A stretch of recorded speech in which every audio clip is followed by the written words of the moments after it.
Il y a quelque chose qui détruit notre société aujourd'hui. Ah oui. Et si nous ne tirons pas attention, notre société sera de plus en plus détruite. Regardez. Nous avons tendance à chercher des délivrances. Je veux être délivré par rapport à mon mariage. Chaque fois que je tombe sur un mec, il me quitte, il me laisse. Pourtant, je suis très belle. L'autre qui a l'argent, qui a tout, il dit, je ne comprends pas. Chaque fois que je tombe sur une femme, elle me quitte pour un autre. Et là où elle part, elle évolue très bien. Je veux une délivrance parce que je ne comprends pas. Je n'arrive pas à élever mes enfants. Ils sont tous têtus. Mes enfants sont détruits. Je veux une délivrance parce que mon business n'avance pas. Je dois appeler les hommes à gauche, à droite pour qu'ils viennent prier pour ce cas spécifique. Sinon, ça ne tient pas. La liste n'est pas exhaustive. Elle est tellement longue. Et par rapport à tout ça, il y a des offrandes et des prières qui ne font que se multiplier. Et cela est sans fin. On doit arrêter avec ça. Ça nous met sous l'esclavage. Vous savez pourquoi la plupart des cas, ces choses ne marchent pas. Toutes ces délivrances ne marchent pas. Pourquoi? Parce que nous formulons notre requête de la mauvaise façon. Il est dit en Jacques 4:3, vous demandez, vous ne recevez pas parce que vous demandez mal. Tu peux prier. Non, depuis que j'ai commencé à prier, mes relations ne tiennent plus. Et ça ne tient pas. Mes affaires ne marchent pas. Mais pourquoi tu ne reçois pas l'exaucement? Parce que la formulation est mauvaise. Regardez.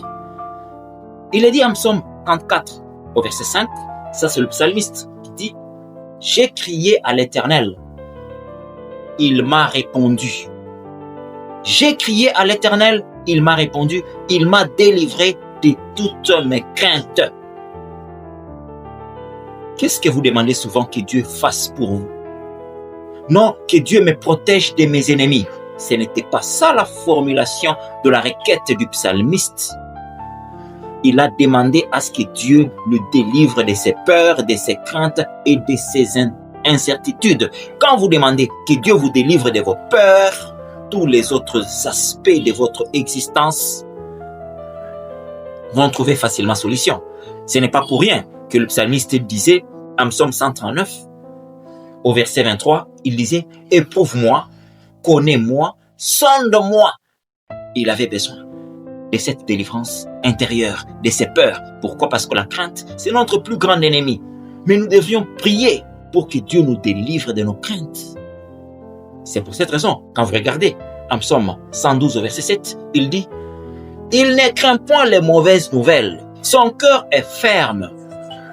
Il n'a point de crainte jusqu'à ce qu'il mette son plaisir à regarder ses adversaires. » Imaginez le niveau que cet homme avait atteint. Tu regardes l'ennemi pendant que vous, tous les jours, vous dites « Dieu, délivre-nous de nos ennemis. » Lui ne demandait plus ça. Il trouvait même un plaisir à regarder ses adversaires. Une mauvaise information, ça ne lui disait plus rien. Voyez-vous? Parce qu'il avait demandé à ce que Dieu le délivre de ses peurs, de ses craintes et de ses incertitudes. Nous devrions organiser des séminaires de prière pour que nous soyons délivrés de nos craintes, de nos incertitudes. Rappelez-vous, Job 3,25 dit « Ce que je crains, c'est ce qui m'arrive, ce que je redoute, c'est ce qui m'atteint. » Quand vous lisez Psaume 23, au verset 4, il est dit « Quand je traverse la vallée de l'ombre de la mort, je ne crains aucun mal. » Il était vraiment délivré. Et s'il y a une chose pour laquelle nous devions vraiment prier et chercher délivrance, ce serait que nous soyons délivrés de nos propres craintes. Ce serait important et intéressant d'ailleurs. On doit comprendre que Dieu est présent. Pourquoi? Parce que nous pensons par moments que Dieu est absent. Il est dit en Psaume 46, 2, Dieu est un refuge, Dieu est un appui, Dieu est un soutien qui ne manque jamais dans la détresse. Jamais. Et le psalmiste avait compris ça. Parce que quand vous prenez Psaume 139, verset 8, il dit que je monte en haut, t'y voilà. Que je descends en bas, t'y voilà. Que j'entre dans les séjours de mort, t'y voilà. Que j'entre dans les fins fonds de la mer, tu es présent. Dieu est présent partout.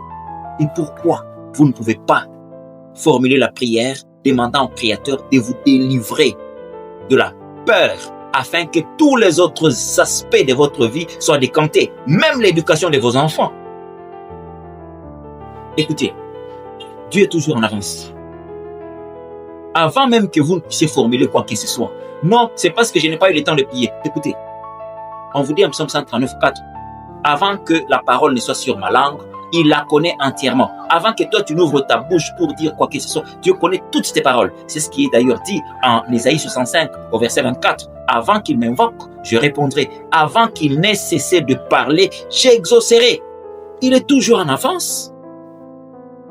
Et si on ne comprend pas ça, nous serons toujours esclaves. On va prier pour ceci, on va prier pour cela, on va chercher une délivrance pour ceci, on va chercher une délivrance pour cela, pendant qu'il était juste question que nous soyons délivrés de nos craintes. C'est tout. Et tout devrait couler comme sur des roulettes. Regardez. Il est dit en Ésaïe 40, verset 29, qu'il donne de la force à celui qui est fatigué. Il augmente la vigueur de celui qui tombe en défaillance. J'aime le verset 30. On nous dit que le plus jeune que moi fatigue et faiblisse. Mais ceux qui se confient en l'Éternel renouvellent leur force. Il est dit au verset 31, ils prennent l'envol comme l'aigle. Ils courent et ne se lassent point. Ils marchent et ne se fatiguent point. Cherchez la délivrance de vos peurs. Soyez délivrés de vos peurs, soyez délivrés de vos doutes, soyez délivrés de vos incertitudes, afin d'avoir une assurance forte. Comme on nous dit en Jean 3, 17, si notre cœur ne nous condamne pas, nous avons de l'assurance devant Dieu. Nous n'avons plus l'assurance parce que nous avons. Réfléchissez là-dessus.